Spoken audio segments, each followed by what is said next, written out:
Exactly. Cool. And we are live. Hello, everyone, and welcome to another edition of Scoot Scoot Friday. My name is Mac, and today we have none other than Nick, our head of supply chain. Nick, how are you? I'm good, fantastic. Excited. Another Friday, getting us closer to the season. So yeah, happy to be here. That's Happy good. to answer your questions. Happy to make myself available. Yeah, I mean, we typically have Elwa or Chris or Nadim occasionally popping on the podcast. But one, they're all unavailable today. And two, we also wanted to, we've been getting a lot of questions about, what's going to happen with parts this summer. Are we going to have similar issues as we did last year? What's the stock position going into this summer? So we figured there's nobody better positioned to answer these questions than you, of course. So super excited to be chatting. As always, I see we've got a handful of regulars in the comments. Justin, Austin, nice to see you guys. Hope everyone's doing great. Let's kick it off with a few questions that have been submitted before the show. And then we're going to work our way through the comments and make sure we answer everything in order. Sound good, Nick? Sounds like a plan. All right, Get cool. it going. Let's kick it off with a question about batteries. So, what kind of batteries is Apollo using in their scooters? So, I'm happy to take this one. The short answer is that we're using UL certified 21700 EV cells in all of our scooters. There are a handful of exceptions, like the Pro, which has Samsung cells, specifically because we were looking for something that would have a higher level of discharge to get the kind of performance we were looking for. But generally speaking, we work with EV. Why EV? It's a brand that most of you probably have not heard of before, because we've actually done comprehensive testing of LG, Samsung, and EV cells, and EV consistently, without a fail, beat the other two brands in every single test. We're talking about the charge cycle count. We're talking about how well the batteries perform in different temperatures, how quickly they charge, recharge, discharge, how well they handle volatility. Every single test, EV outperformed Samsung and LG on.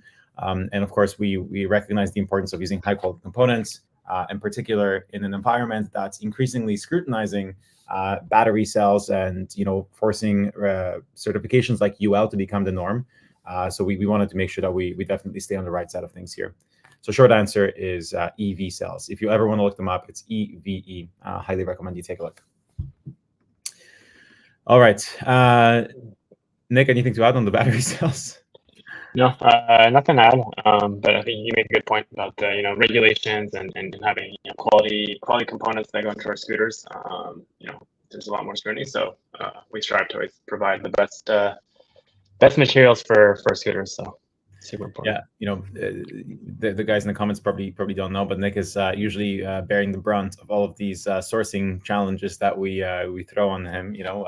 If we want to make something with the Mac controller or with a quad lock mount, Nick obviously has to work with the suppliers to make sure that we have all of that stock available for production. So it's definitely adding complexity on the assembly side of things. But for a good reason, I like to think usually. Agreed. Cool. Okay, can you talk about the lineup?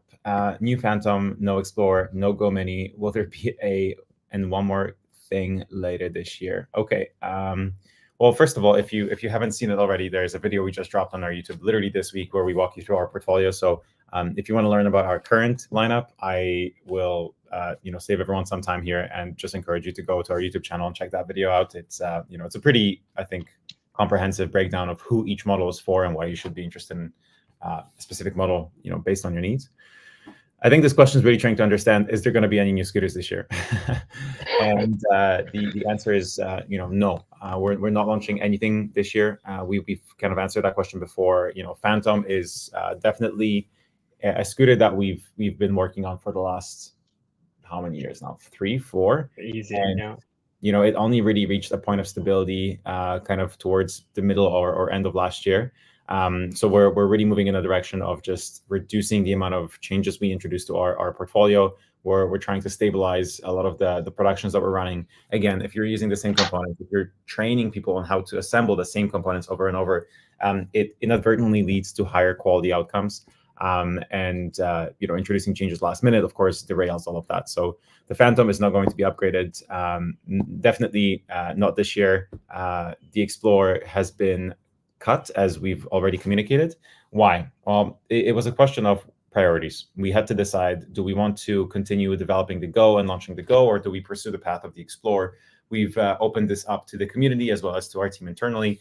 And ultimately, the Explorer, as amazing and as interesting of a scooter it was just something that would not really have broad-based appeal. Nick, I don't know if you had a chance to try the Explorer, but did you? Yeah, I did. Yeah, I did. It is a different scooter, a completely different scooter than what we have. I think I think you make a good point. Like, we realize that it's a bit too niche almost. It's a nice almost project, and it's good to have kind of like, it's like the those companies that car companies that do like these crazy concepts. Like, it provides, it gets the brain going, the artistic mind, and it was able to kind of let loose on a lot of things with the design team. So, but yeah, I think to your point, we saw the numbers, we looked at the data, we see kind of like what our portfolio was. So it didn't make sense, but it was an interesting scooter. I got to try it, luckily. But yeah, it was a bit different, almost too different. So yeah.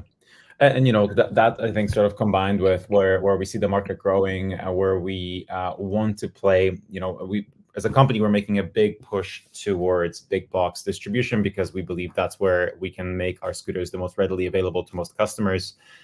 If you're having to choose between a scooter like the Go, which is $1,100-$1,200, and relatively compact, versus the Explorer, which is obviously much higher price point and obviously a little bit more intimidating, there's bigger barriers to kind of purchasing that type of product. We just went with a scooter that we felt was a safer bet. One thing we can say is the kind of obvious hole in our portfolio is a lightweight scooter, right? Like, that's something that we've I think failed to accomplish with the Air. The Air started off as something that was supposed to be lightweight, and then over the years it just kind of ballooned into a bit of an SUV of entry-level electric scooters. That's what we call it today. It's heavy. I mean, it's awesome. It's super stable. It's robust for like an $800 scooter. It's firm, which is amazing. But is it something you can fold easily and throw over your shoulder as you hop on the subway? I don't think so. So that is a gap in the portfolio that we're actively working to address. In full transparency, we're only at the concept stage right now, and we're anticipating this model, if anything, will be released in 2025. So if you're looking for something that's sub 30 pounds, something you can fold easily and just really pick up and bring on to the train with you, that type of scooter will only be available in 2025. So I hope that answers some of the questions with regards to the portfolio. Nick, did you have something to add?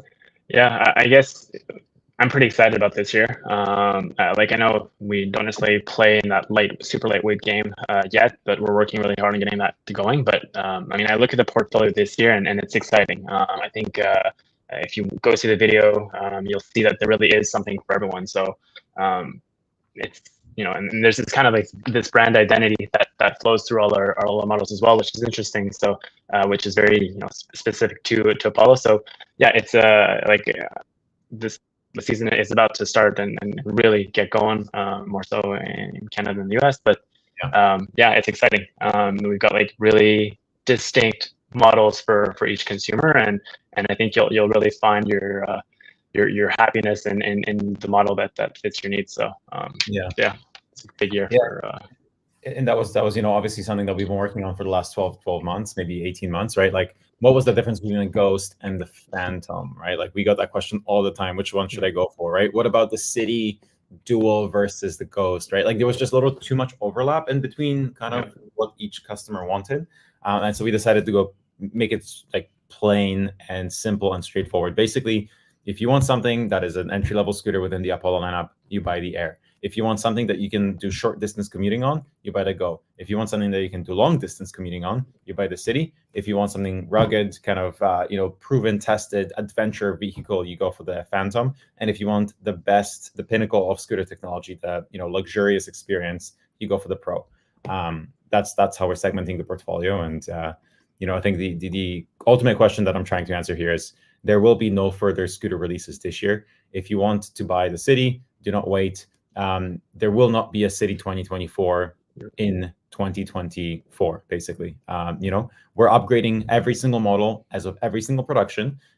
We actually just had an internal discussion about this too, because it's creating some complications for us internally in terms of like parts compatibility and whatnot. But we basically get feedback on every single production we run. Somebody might say, oh, you know what, after 500 kilometers, I noticed that my left bolt here got loose. And so what we would do is we would maybe change the amount of Loctite or the type of Loctite that's being used on that specific bolt, right? Or another piece of feedback that we got recently was customers kept adjusting the throttles upon receiving scooters, right? And as they kept moving the throttles up or down, they would actually create some connection issues with the cables. They would essentially sever some of the cables. So we've adjusted the angle, that we basically mount the throttles on. And so it's stuff like this that we make changes based on every single production. So again, if you're looking to buy any one of our scooters, at any point in time, you're guaranteed to get the latest version with all of the latest changes that we've made in the last production. We will be upfront and transparent about major releases. It's too early to commit to anything right now. We basically need to be at a stage where we have a pretty definitive timeline. We can commit to saying we want to launch something by April of 2025. So then maybe by the second half of this year, we'll say, there's going to be an ultra lightweight scooter that's coming out, and here's when you can expect it's going to be ready for kind of delivery. But we're just too early in the process right now to commit to anything yet. Cool. Eloi is visiting China this week. What is he doing exactly? A lot of things. He's busy. Yeah, that's true. In between his spa treatments and the rejuvenation processes he's undergoing. No, obviously, basically March is it's a huge production month for us, right? It's we do most of our production either before Chinese New Year, so in January timing, or right after, which is usually March timing. And typically when that happens, we try to send someone to be there and supervise what's going on. It almost never is anything to do with the product. It almost always is with how the production runs. So kind of making sure that the floor is laid out correctly, that we can't optimize it further and maybe increase output somehow, that we can maybe reduce the QC issues, and I'm talking about like scratches or something during transportations that maybe happen. So basically, I was there to just make sure everything's running smoothly. That's first and most important. And secondly, after working with China for many, many years, what we learned is that it's one thing to say, hey guys, we would like you to make a new controller, and here are the specs that should go into it. You brief them, you send them the deck. 6 months go by, and you're basically exactly where you started. And as opposed to going to China, sitting down with them and saying, hey guys, here's the controller we want. And on the spot, they will commit and they will deliver and they will agree. It just, some degree of magic gets unlocked when you meet our Chinese partners in person. And it honestly just propels everything forward by months, if not years in some cases. So Nick, you're definitely up next on that list of to go to China. Yeah, it's really there's obviously we're based out of Montreal, so there's that distance, that physical distance that exists. So having someone boots on the ground during those really really strategic months is super important and goes a long way. And we've seen it. I'm very close to the production, very close to the production team, the QC team, as well as the suppliers. And whenever have a discussion with Eloi, jump on for a quick call while he's there. It just feels like it accelerates everything. And at the end of the day, the consumer is you guys are gaining immensely out of that, because we're able to push out products that continue to be even better and better and better. So so it's fun. It's exciting, and I'm excited to go. So. Yeah, and I think the last point that we don't really talk about often enough here is, we have 4 people on Apollo's payroll in China at all times. It's our whole dedicated QC team. So basically, the way it works is that we have a contract manufacturer that, where we lease the floor, we have our kind of own equipment, our own team, blah, blah, blah. And there's kind of a baseline QC process that comes with it. But we've just learned through experience that if you don't eliminate all the issues at source, at the factory, trying to course correct downstream, right? Once the consumers receive the product and maybe complains that the brake isn't as tight as it should be, or whatever, it's just so much more inefficient and expensive and frustrating. And it just, makes customers feel like they're having a bad experience. And so we're basically investing as well in while spending time with those for folks, and making sure that they're doing as good of a job as they possibly can. Okay, let's move on to the next question. Nick, this one is it's definitely for me. For you. How long does it take to get scooters shipped from your factory in China? Will you have full stock through the summer? Yeah, so as Maciek explained just in the intro, we're starting the season. It's super important. I mean, we've had issues in the past regarding stock availability, regarding parts. If I start with a stock perspective, we really invested a lot this year. We've really doubled down on our planning to make sure that everything is produced, working around Chinese New Year, making sure that our suppliers are aligned with what our requirements are. There's a lot of moving pieces that goes into producing a scooter. So essentially we've set ourselves up so that we can hit the ground with all our scooters in stock. If you go on the website today, that is reflected, and it's really been a focus. Like we've put the right people in place to make sure that we're able to support both from a scooter purchase perspective, but also from an after purchase support. So making sure that those assemblies are there, that we if everything happens, then our consumers or customers are supported. So so that's really been a focus, and we've really doubled down on that to make sure that we're bringing a high level of service throughout the year, and that we're able to provide the scooters to you guys. And then from a shipping perspective, it really depends. We have a few warehouses in Canada and a few warehouses in the US as well as some partners abroad. But generally speaking, we're looking at anything between 20 to 25 days, all the way to 40 days to bring those containers in, and that really depends on a lot of factors. Obviously, we don't own any shipping vessels, so we're at the mercy of what the shipping schedules are. We're also at the mercy of capacity. It's no secret that the Port of Vancouver, the Port of LA, Long Beach are very, very busy ports. And I know in the past year there's been strikes in Vancouver, there's been strikes in LA, so that also juggles into the timing. So a lot of things that can come into play, but generally speaking, we're able to get a container from the factory all the way to our distribution centers within 25 to 45 days, depending where it is. So that's obviously if everything goes to plan. But as we all know in supply chain, ever since a few years, it's been really tricky, and there's always a curveball. So we just got to make sure that we try to mitigate those risks as much as possible, and kind of double plan so that there's no surprises down the line. Yeah. But yeah, absolutely. And Nick, what about parts? Because I know there's probably a lot of people here that are kind of longtime customers, and they've probably seen us go through a few part outages that obviously caused a lot of issues for us. So how are you thinking about parts, and what's our position going through the summer? Yeah, for sure. So we kind of changed the way that we manage parts. We used to have, obviously, there's a lot of individual components that goes into scooters, and trying to manage all those little bolts and screws and rubber caps and so forth. So we tried to really simplify. So what we did is we took the scooters and broke them down into smaller assemblies, which are easier to change, which are a bit more plug and play. And by reducing the number of SKUs that we're effectively managing, that's really simplified the way that we're able to purchase parts, that we're able to source parts, and to ship parts. So in doing so, I mean, we've invested a lot more in actually producing parts and asking for parts earlier to make sure that we have a bigger buffer stock for order, either for repair centers or for you guys, and also by simplifying the SKU list and the number of parts that we're actually maintaining.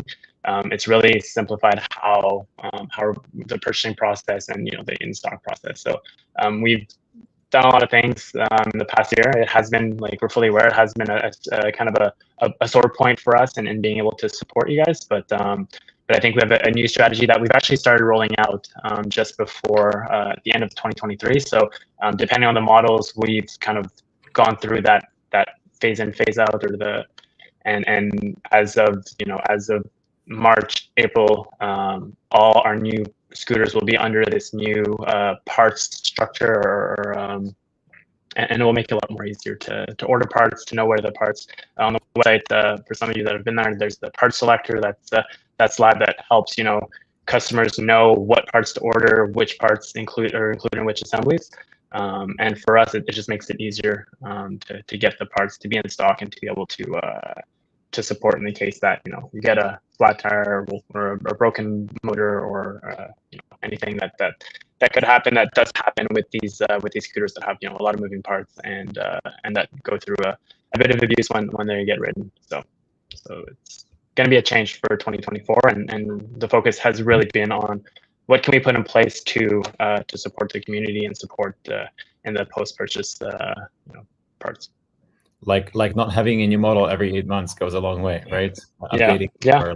Yeah, for sure. And it also goes hand in hand. I mean, we go back to the discussion of our portfolio. By having parts that are tried and tested also means that like the discussion of replacing parts versus having parts that are high quality and that go through the abuse that the scooters go through. So in creating higher quality scooters, in theory we should have to support less with parts, but it goes kind of hand in hand and testing the product. So bit of a Cool. Well, thank you, Nick. Yeah, hopefully everyone feels a bit more reassured after that explanation, because like Nick said, there's a lot of moving parts, and it unfortunately is not something we can fix overnight. I know it's frustrating when you go to the repair center or when you talk to agents and they just can't give it to you, and you're probably thinking, well, it's your job to have these parts, just have them in stock. It gets very complicated when you have 20 different models to manage, all of which have different, sets of parts, and all of that has to be forecasted, and you're managing, 15 different suppliers. Like, the complexity is huge. But like Nick said, we had a lot of hard decisions that we made last year. So hopefully the dividends are going to be, coming in handy this summer. So, okay, let's move on in the interest of time, because we haven't even gotten through all the pre-show questions. And we're already, almost at the end. Now that you've made the Apollo Pro scooter focused on commuting in luxury, do you think your next project will focus on performance like speed? The answer is no.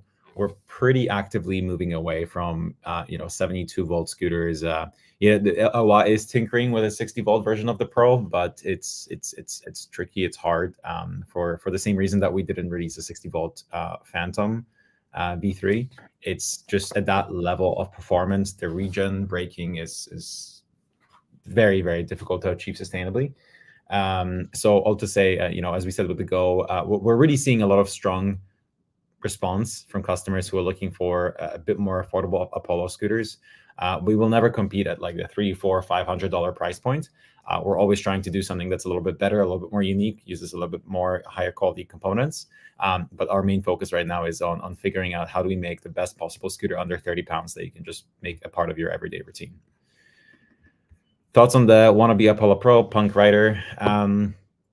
Yeah, I mean, it's obviously a ripoff. I don't want to discuss potentially sensitive, legally sensitive issues on the show, but I'm pretty certain they're not going to be around for very long. That's all I can say for now. Okay, you released a video saying the Pro was the best scooter for night riding. How about the Go? The stem light seems really bright. I just ordered one, excited to ride. Yeah, I don't think that was an absolute statement, I would say. I think it's an option. It's not a requirement. It's always funny when you say something, on the off the cuff, and then somebody quotes you on it a week later, and you're like, well, I think what we meant is, objectively speaking, the Pro has the highest amount of light, kind of, I guess you could say, square centimeters of lit surfaces on any scooter we've ever made. So by that definition, lumens per square feet. Lumens per square feet. There you go. Which by that definition makes it probably the most visible scooter we have in our lineup. The Go is obviously up there too. As we've said many times before, the whole thesis behind the Go was how do we take the best parts of the Pro and make them into a much more compact and lightweight package, and the stem light was obviously one of them. So I think you made an excellent choice by ordering one. I see there's a lot of Go talk in the comments here too. I think everyone's pretty happy with it so far. So whoever you are, I hope you're one of many satisfied customers. Okay, Nick, you ready for the the fun of going through all the comments. You wanna kick us off? Maybe run from the top down and just call out any questions we can work through. All right, what do we have here? All right, so lots of talk about carbon fiber. I think there's a bit of a debate going on in the chat, but right now I think that that's not necessarily in the plan, at least on the lineup. So, but obviously it could be something that we explore in the future. But for now, I think we're going to stick to tried and tested materials that we have. Yeah, what else do we have?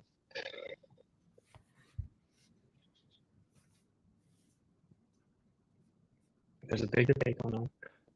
Strength.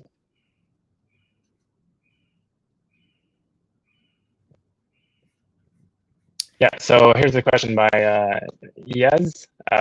Still moving forward with the new local support for repairs, etc. Washington DC. So yep, that is still a plan.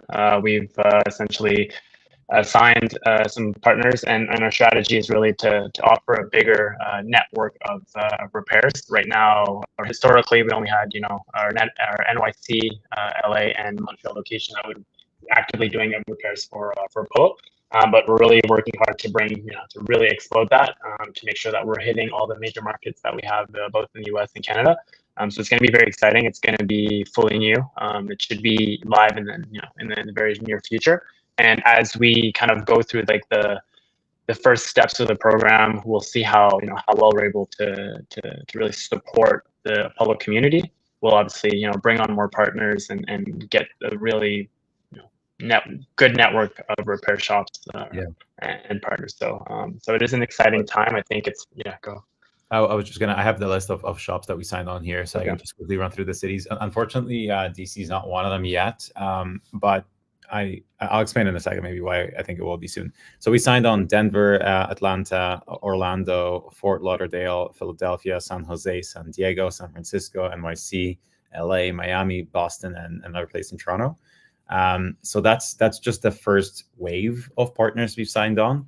Now it's important to note that 2 of them are big national repair chains, and the work that we're doing with them right now is a pilot. It's a test for a few months to basically see, is there enough volume? How is this working for both parties?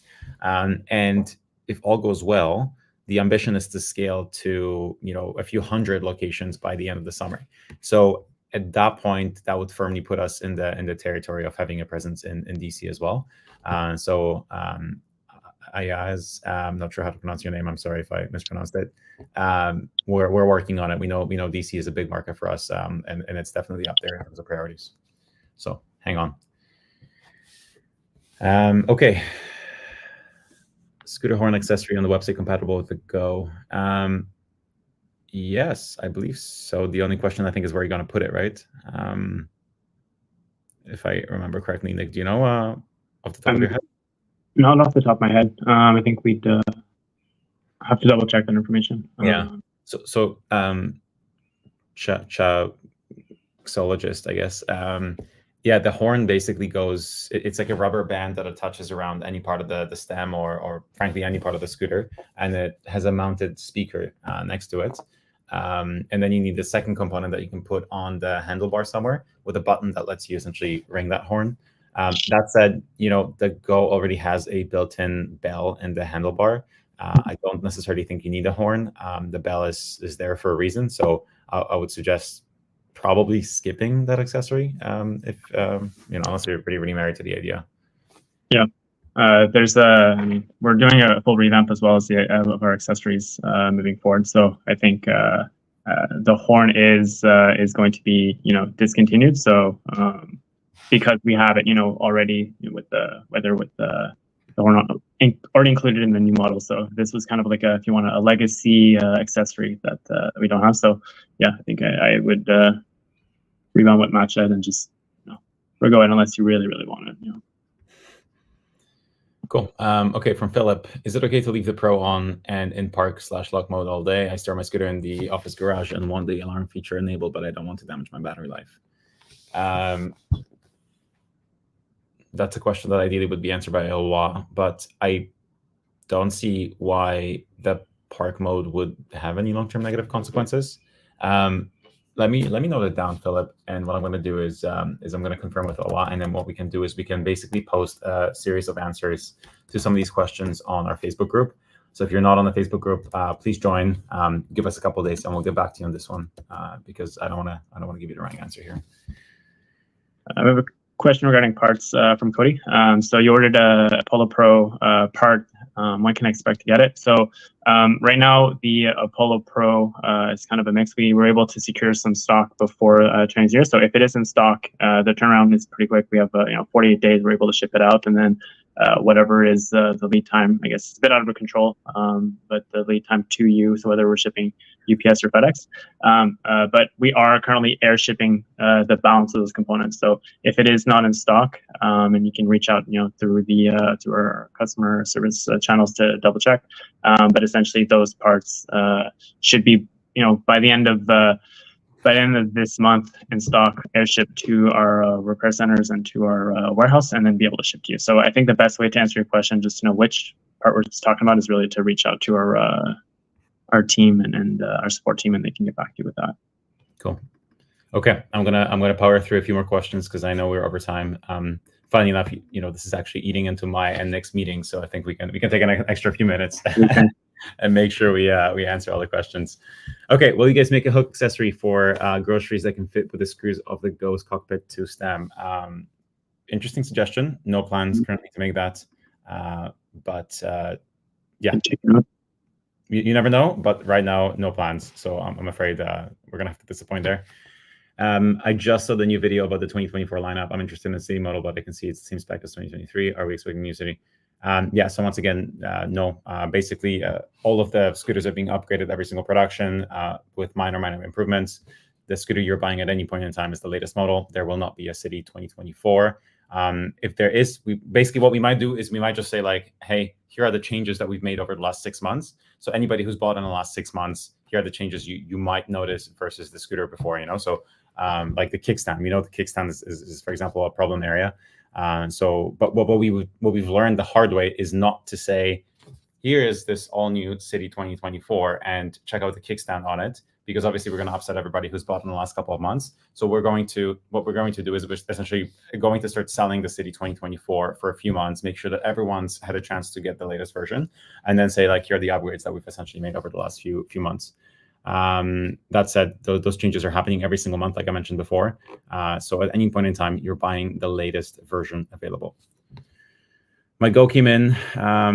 Oh, awesome. That's great feedback. I was really, really happy to hear that. And Min, sounds like you're waiting for your Go as well. I think you're going to like it. What's going on with the Explorer? Yeah, I think we just answered that at the beginning. How do I subscribe to your AMPS Point program? So what you want to do is you want to head on over to our site and essentially create an account. Once you create an account, you have the option to sign up for our loyalty program. And whether you're referring other people to Apollo, whether you're buying stuff from Apollo, soon, it's just going to take you simply riding your scooter to get you AMPS. We're going to have an update to the app that's going to let you earn AMPS for the mileage that you're putting on your scooter. And then you're going to be able to redeem that for other stuff, which is super cool.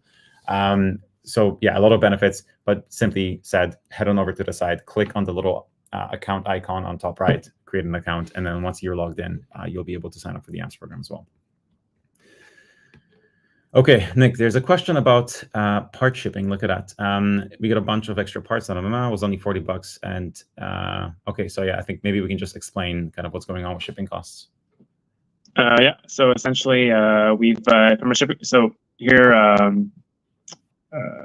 yeah, so the assembly that you bought obviously has more than parts than you need. That was kind of the point of creating parts that were more of assembly. So it's great. I mean, you have extra parts, and you can, if anything else you need to replace, you can replace it. From a shipping cost perspective, I know there's been quite a lot of discussions about how we structure a shipping cost.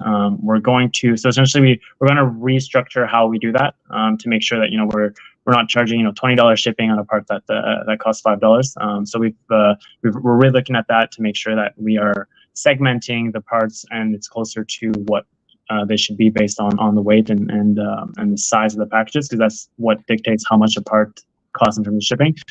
So moving forward, essentially, it's going to be a lot more realistic, and I think it's going to remove some of that frustration that is currently out there regarding what we charge.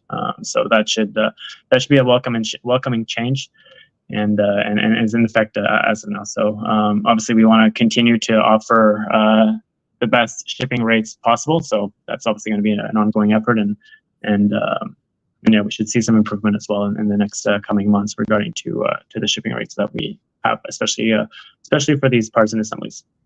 Yeah, but keep giving us that feedback, because yeah, it's really important for us to be aware of some of these challenges.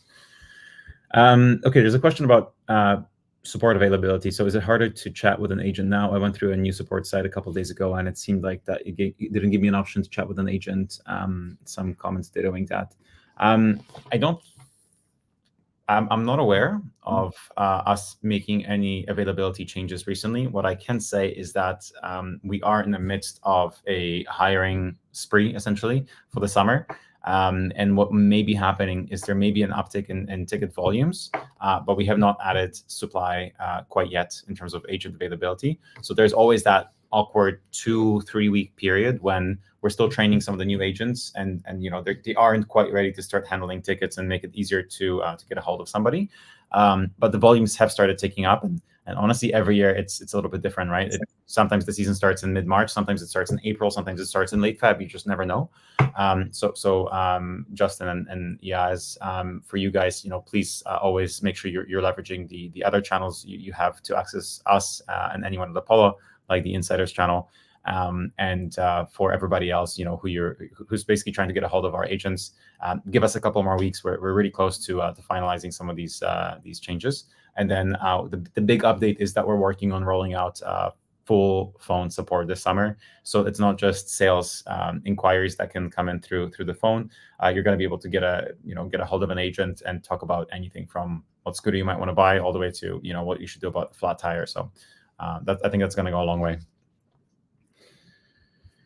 Okay, I think we're getting close here. Austin, blah, blah, blah. NYC commuters getting it up. Okay.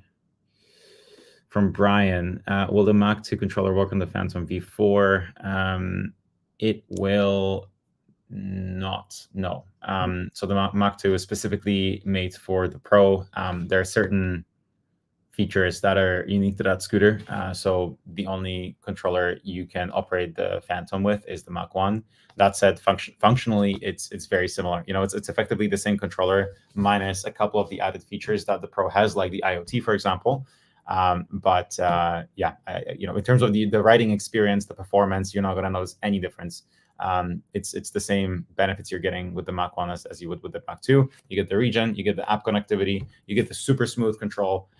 So really, this is not worth considering as an upgrade.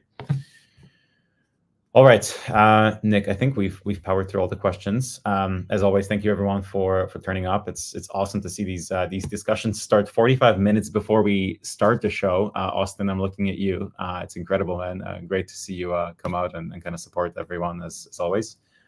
So thank you to everyone. Really appreciate you coming out. Hopefully we'll see you next Friday. Nick, thank you as well. Appreciate you for having me. And hopefully we'll have you back soon. Sounds good. Have a good. Take care. Bye, guys.